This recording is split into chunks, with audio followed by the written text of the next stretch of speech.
CBSE class 12 maths हमारा chapter है integration और पार्ट 1 है इनडेफिनिट इंटीग्रेशन। अगला क्वेश्चन है क्वेश्चन नंबर 69।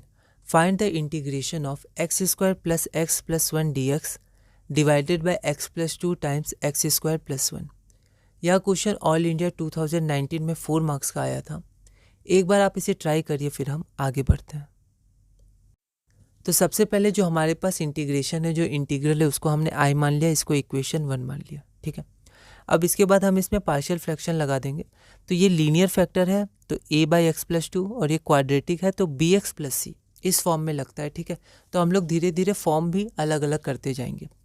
तो B X plus C plus X square plus 1, नीचे 2 का है और तो ऊपर 1 का है पावर, है ना। यूजिंग पार्शियल फ्रैक्शंस इसको 2 माना। इसके बाद हम क्या करेंगे, ए बी और सी की वैल्यू फाइंड करेंगे। तो ये जो न्यूमरेटर है इज इक्वल टू ये इधर जाएगा, ये इधर जाएगा, ऐसे हो गया। फिर एक्स स्क्वायर का कोफिशिएंट हम लोग अलग करेंगे तो a प्लस बी आएगा, एक्स का करेंगे तो 2b प्लस सी आएगा और ये कांस्टेंट आ जाएगा। अब हमेशा की तरह comparing the coefficients of x square x and constants on both sides. ठीक है, तो यहाँ पर a प्लस बी हमारा 1 आ गया, देखिए ये प्लस है, अच्छे से हमें लिखना है। 2b प्लस सी हमारा 1 आ गया और a प्लस 2c हमारा 1 आ गया। ठीक है, अब इसको मैंने क्या किया कि यहाँ पर मैंने इक्वेशन 3, 4, 5 नहीं किया, क्योंकि इसको सॉल्व करके हम लोग दिखा सकते हैं, है ना। क्योंकि ये 3 वेरिएबल का है तो हम लोग थोड़ा इसको सॉल्व कर सकते हैं। आप चाहें तो रफ में करके डायरेक्ट भी लिख सकते थे, जैसे 2 इक्वेशंस में हम लिखते हैं सॉल्विंग द अबव इक्वेशंस और डायरेक्ट आंसर लिखते हैं ए और बी का। पर यहाँ 3 था तो यहाँ मैंने सॉल्व कर दिया। अब यहाँ पर अब यहाँ पर अगर हम लोग ऐसे मानते तो 3, 4, 5 मानते, पर ज़्यादा इक्वेशन से कन्फ्यूजन हो सकती है, तो मैंने इसको एक अलग तरह का इक्वेशन माना है जो हमारा लेटर में है, ए बी और सी में। ठीक है, अब हम इसको सॉल्व करते हैं, ये बिल्कुल अलग है इन इक्वेशन 1, 2 से। ठीक है, अब यहाँ देखिए, तो 1 माइनस सी करेंगे। ठीक है, तो सबसे पहले यहाँ ए कैंसिल हो जाएगा तो हमारा b माइनस 2c 0 आ गया। तो b और c में ये एक इक्वेशन आ गया d, और ये b में इक्वेशन b में b और c में एक इक्वेशन है, तो 2 वेरिएबल 2 इक्वेशन, तो इसको सॉल्व कर सकते हैं। तो मैंने क्या किया, 2 से मल्टीप्लाई कर दिया है b को और ऐड कर दिया है, क्योंकि 2c था तो ये प्लस 2c कैंसिल हो जाएगा और ऐड कर दिया। तो इसको सॉल्व करेंगे तो हम लोग का b का वैल्यू 2/5 आ जाएगा। फिर 2/5 आने पर हमने a में इसको पुट कर दिया है तो हमें a का वैल्यू आ जाएगा, और फिर जो a की वैल्यू हमारे पास आई उस a की वैल्यू को मैंने c में पुट कर दिया इक्वेशन c में, तो हमें पास वेरिएबल c का आंसर आ जाएगा। तो यहाँ से आपका b का वैल्यू 3/5 आ जाएगा, c का वैल्यू 1/5 और a का वैल्यू 3/5। ठीक है, b का वैल्यू आपका 3/5 आ जाएगा। ठीक है, तो यहाँ पर आपका ये 3/5 होगा, नहीं ठीक है, b का वैल्यू 2/5 होगा और ये b में पुट किए, और a का वैल्यू है ना, ये a का है। ठीक है, तो a का वैल्यू आपका 3/5, b का वैल्यू आपका 2/5, c का वैल्यू आपका 1/5। ओके, अब फिर हम लोग हमेशा क्या करते थे कि अब इन वैल्यूज़ को हम लोग पुट कर देते थे जो पार्शियल फ्रैक्शन के अनुसार हमने तोड़ा था। तो putting the values of a b c इन 2, तो ये हमारे पास 2 है, तो यहाँ पर हम लोग a और b का वैल्यू पुट कर देंगे, a और b और c का वैल्यू पुट कर देंगे। तो यहाँ हमने a b c का वैल्यू पुट कर दिया तो हमारे पास ये आ गया। ठीक है, अब इसको हम लोग क्या करेंगे, इक्वेशन 1 में पुट कर देंगे, इक्वेशन 1, क्योंकि हमको इक्वेशन 1 चाहिए था, ये इंटीग्रेशन चाहिए था, तो इसको हम लोग इक्वेशन नंबर 1 में पुट कर देंगे।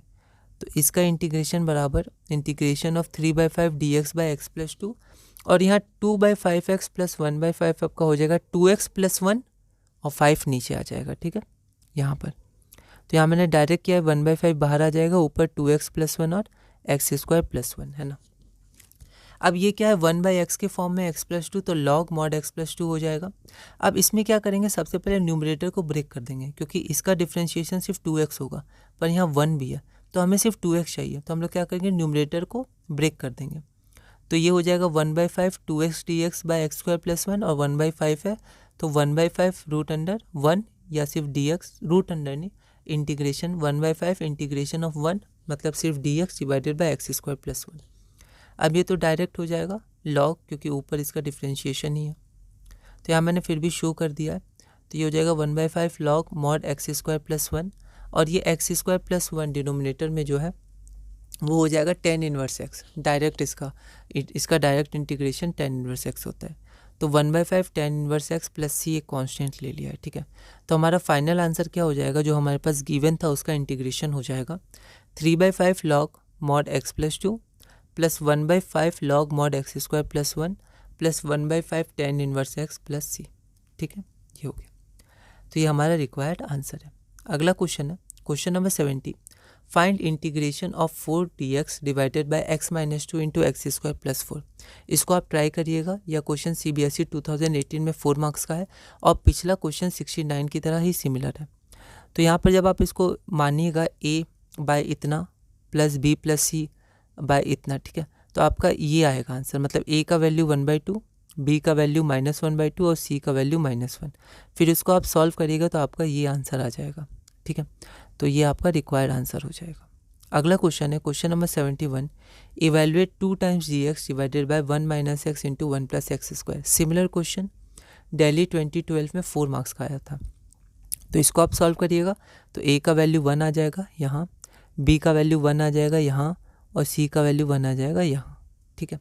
और इसका आंसर आपका रिक्वायर्ड आंसर इतना आ जाएगा, minus log mod 1 minus X plus 1/2 log mod 1 plus X square plus 10 inverse X plus C. अगला क्वेश्चन है क्वेश्चन नंबर 72। ये 72 क्वेश्चन हमने किया हुआ है पिछली वीडियोस में, ठीक है। तो ये सिमिलर क्वेश्चन है क्वेश्चन 67 की तरह, आप देख लीजिएगा एक बार उसको, और यहाँ पर आपका आंसर जो आ जाएगा वो आ जाएगा इतना, ठीक है। तो क्वेश्चन नंबर 67 की तरह सिमिलर है, आप एक बार उसको देख सकते हैं और फिर इसका आंसर आपका इतना आना चाहिए। अगला क्वेश्चन है question number 73, integration of 6x plus 7 divided by root under x minus 5 into X minus 4। या क्वेश्चन ऑल इंडिया 2011 में 6 मार्क्स का आया था। सिमिलर क्वेश्चन है पर मार्क्स ज़्यादा है, तो आप इसमें थोड़ा ज़्यादा लिख सकते हैं और लास्ट में अच्छे से शो कर सकते हैं इक्वेशंस वगैरह के साथ। तो ये भी आपका 67 की तरह सिमिलर है जैसा ये था क्वेश्चन, ठीक है।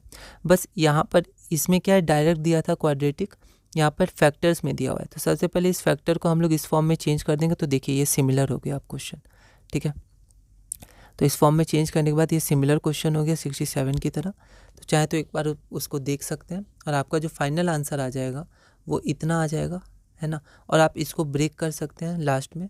तो जब आप इसको ब्रेक करिएगा तो आपका इतना आंसर आ जाएगा, 6 into root under X square minus 9x plus 20 plus 34 log mod x minus 9/2 plus root under X square minus 9x plus 20 plus c, जो हमारा रिक्वायर्ड आंसर है। तो इस वीडियो में हमने क्वेश्चन नंबर 73 तक पूरा किया। अगली वीडियो में हम क्वेश्चन नंबर 74 करेंगे और इस टॉपिक में आगे बढ़ेंगे।